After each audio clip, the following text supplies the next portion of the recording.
Good afternoon, Edsel enthusiasts. This is Jim on a Sunday afternoon.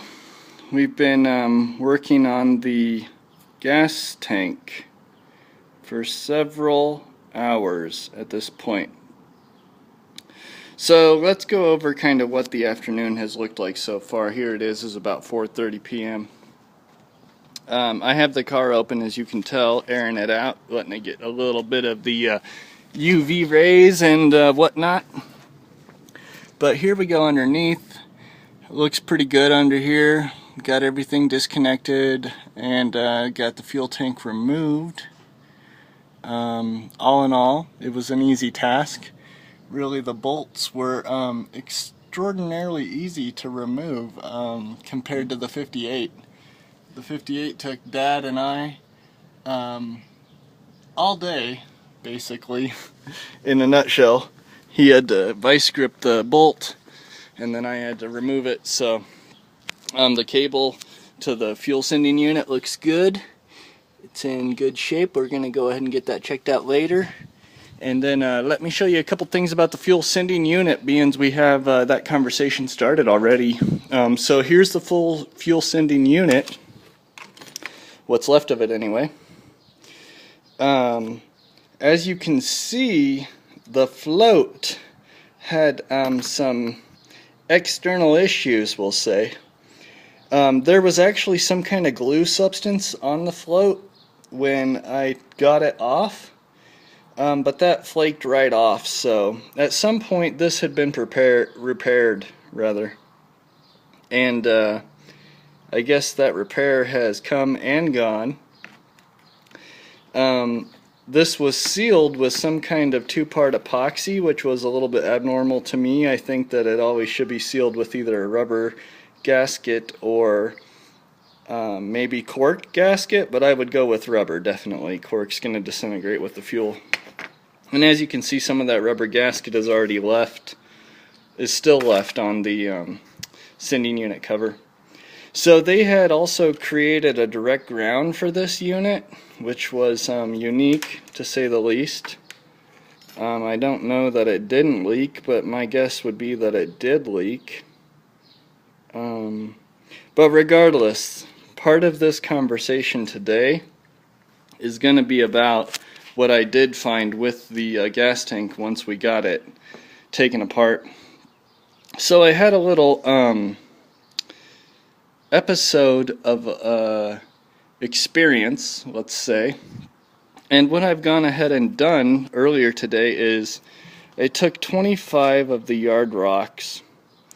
As you can see, there's only 24 right there. That's bad, because the 25th one is still in the fuel tank. It's been like a 4-hour process getting those bad boys out of there, but I needed something big to go ahead and knock loose this catastrophe of solids. So this is a pile, as you can see, of solids from the fuel tank. As you can see, some of them are dry. That's because I went ahead and took the liberty of sweeping them up off of the driveway. But yeah, so there's quite a bit of solids that have come out so far. And this has been my little work tray right here. Folgers cup, you can't beat that. Never ends with those guys. But yeah, so ultimately, as you can see, solid after solid coming out of this bad boy. I'm still going to go ahead and do some electromagnetic rust removal with this thing, and I'll show you guys that in a later video. My first task of the day is getting the last rock out of the 25 out. That's been a process and a half. But I needed something. I was going to put nuts in there initially, like brand new 7/8, 7/16 nuts, whatever, 7/16 probably. I'm really glad I didn't do that, because that would have been a goddamn nightmare. But here we are with one rock left. And here is the piece of the day that has surprised me. Is you see this little part right here where the paint has been removed on the fuel tank.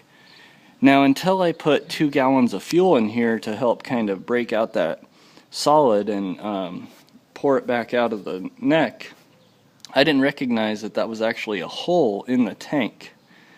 Now, after some investigation and basic problem-solving skills from an Edsel connoisseur, what we have here is an actual knife wound.